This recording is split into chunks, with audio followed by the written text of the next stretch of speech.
Je pense que c'est l'expérience de la plupart des gens que finalement, soit on est dans un conflit, soit on passe tout près. C'est-à-dire qu'en fait, la vie quotidienne, sans même parler encore de la vie professionnelle, la vie quotidienne comporte de multiples possibilités de conflits. Et j'ai envie de dire tous les jours. Et ça m'a semblé important que qu'on ne soit pas nécessairement passif ou victime face à cette situation. D'accord, c'est presque comme une règle de vie, la règle peut-être de toutes nos vies, mais est-ce qu'il est possible d'en faire quelque chose? Moi, je suis convaincu que oui.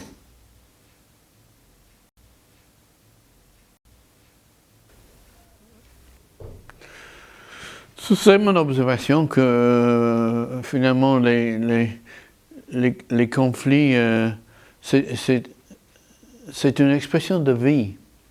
Hein? Et chaque fois que des choses différentes se rencontrent, et des personnes sont extrêmement différentes entre eux, chaque fois que les différences se rencontrent, il y a la possibilité de conflit. Mais ces conflits peuvent être vus comme des caractéristiques des personnes individuelles. C'est parce que tu es comme ça que moi je me sens non seulement différent de toi, mais vraiment, j'ai pas envie d'aller par là, quoi. C'est pas ça. Mais en fait, comme ça vient de nos différences, et c'est presque, comment dire, un constat de l'état du monde que nous sommes tous de près ou de loin impliqués dans des conflits. Ce qui est important, me semble-t-il, c'est qu'est-ce qu'on en fait.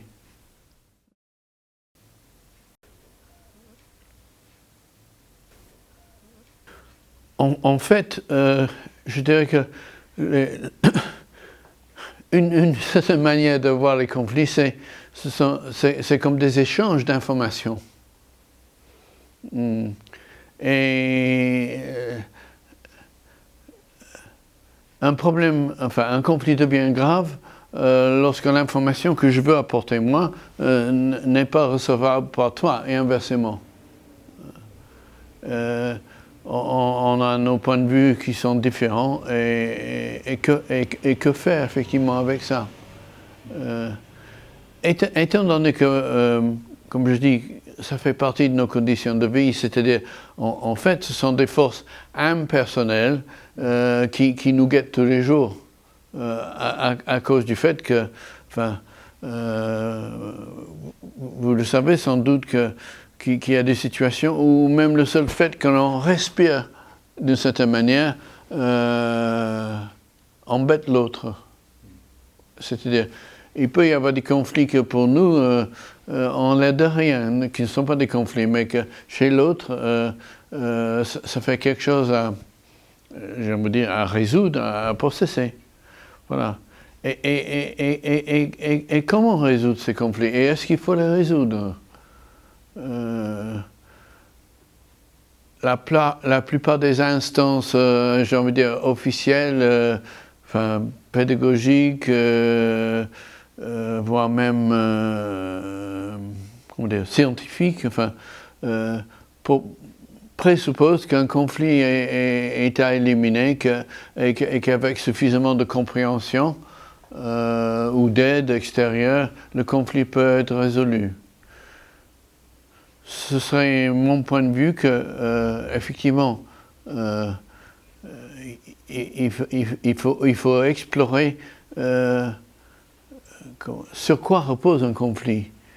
Parce que, comme je dis, inévitablement, on arrive sur le fait que ce que les gens pensaient était un échange personnel, voire une guerre personnelle, finalement se repose sur des différences inhérentes dans qui nous sommes, quelles sont les forces qui nous meuvent en quelque sorte, et dans quelle direction aller avec tout ça. En fait, il est impossible de répondre à une question sur la nature des conflits sans parler de la nature de la réalité.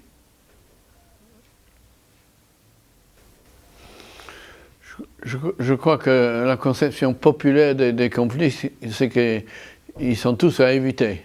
Hein?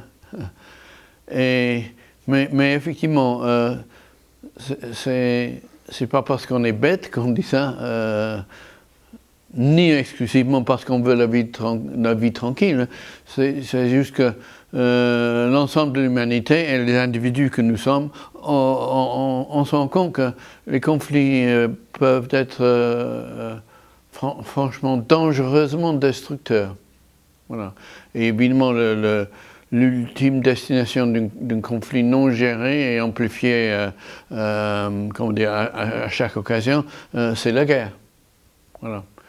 Et ce qui fait qu'effectivement, c'est vrai que lorsqu'on propose aux gens d'éviter les conflits, j'ai envie de dire ce qu'on ne fait pas, mais lorsque les gens sont dans une démarche d'éviter les conflits, c'est plutôt cette violence extrême de la guerre qu'ils veulent éviter. Malheureusement, l'effet de ça, c'est que les conflits moins graves, on a tendance à les éviter, parce que quelque part, on sent là où ça peut mener. Voilà. Mais en fait, les conflits, en fait, ce sont des conflits qui ne sont pas gérés, voire certains conflits qui sont refusés, qui constituent un danger croissant pour nos relations, la vie de nos groupes et à l'international. Je pense que je n'ai pas besoin de faire un dessin qui décrit la dangerosité des conflits. En fait,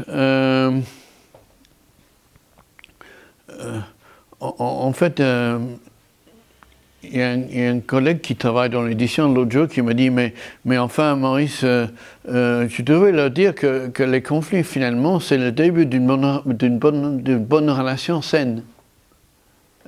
Parce qu'en effet, si vous traitez le conflit, la métaphore utilisée, c'est brûler son bois. Mais enfin, si vous traitez un conflit, les informations en tout genre, émotionnelles et autres, les informations qui ont besoin d'être échangées à travers vous, cet échange peut se faire. Mais un conflit, et moi je dirais après un conflit larvé, un conflit caché, constitue un obstacle qu'on ne peut pas traiter et qui peut absolument tout bloquer.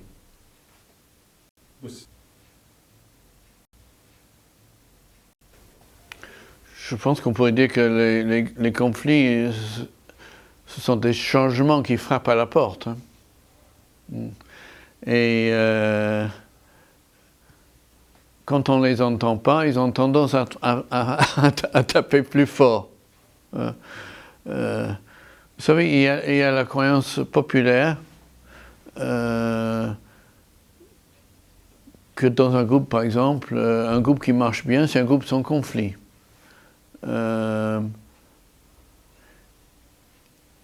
Il est possible qu'on atteigne ensemble cette phase-là. On va en parler à un autre moment parce que c'est important.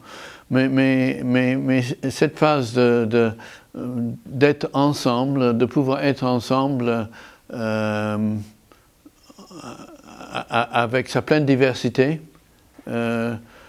sans avoir envie, soit métaphoriquement, soit pratiquement, de casser la gueule de l'autre, cela est possible comme sortie de conflit. En fait, la croyance populaire qu'un groupe doit éviter les conflits, en fait, je constate, et je ne suis pas le seul, qu'un groupe qui évite le conflit finit soit par s'atomiser, soit par s'imploser.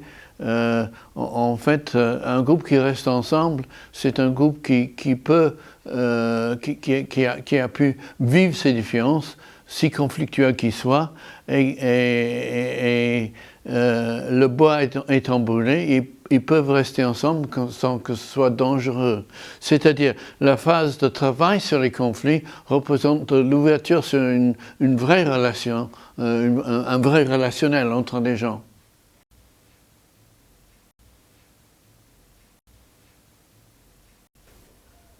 C'est ce qu'on dit, et parfois c'est ce qu'on sent. Moi, je répondrais simplement que c'est peut-être le contraire. C'est-à-dire que les conflits qui ne sont pas traités ont tendance à s'aggraver.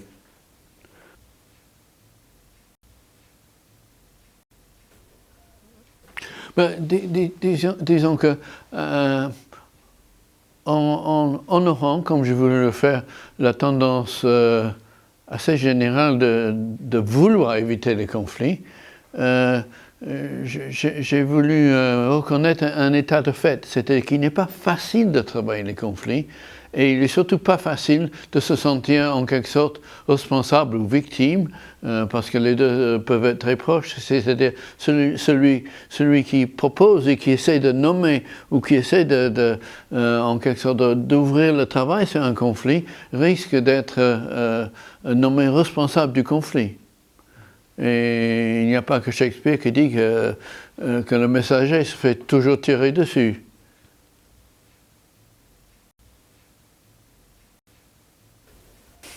Le mot jugement est un mot difficile, parce qu'il implique un conflit, quelque part, puisque, en effet, si je fais un jugement et que par définition, j'évalue la situation et quelque part, je me positionne comme étant capable de le décrire. Mais si je fais ça, ça va forcément créer ou augmenter le conflit, puisque ton point de vue là-dedans, il devient quoi? Où est la place pour justement ta contribution au conflit? Je pense qu'on ne peut pas éviter le jugement. Comme on a dit, judicare humanum est, c'est-à-dire parce que ça vient de l'évaluation qu'on fait de la réalité à partir de ses perceptions. Je vois ça, je tire une conclusion, cette conclusion-là, sous forme de jugement, va devoir être contestée par toi.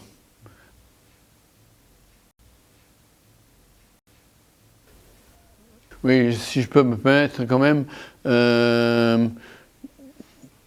pas plus qu'avec les conflits, tu ne peux pas statuer sur ce que les jugements doivent être, où ils doivent être, qui ils concernent, ça c'est pas possible. Le jugement c'est un phénomène humain,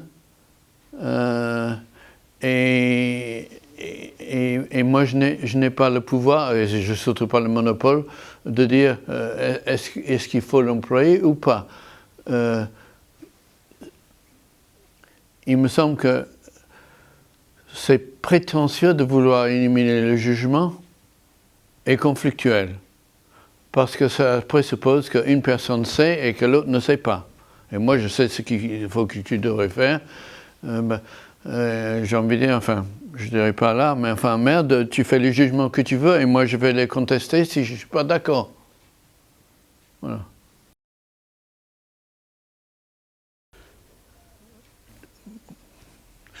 Presque le plus grave, enfin, dans le contexte qu'on discute, quoi, c'est de ne pas savoir que tu en fais, de prendre justement tes perceptions pour la vérité, voilà. Mais la vérité que tu vérifies pas, perçue par l'autre, c'est-à-dire la non-reconnaissance d'un autre être vivant avec les mêmes pouvoirs et les mêmes possibilités que toi, voilà. Et à ce moment-là, tu vas condamner l'autre à être en conflit avec toi pour justifier presque, je dirais, son existence, la manière dont il le vit.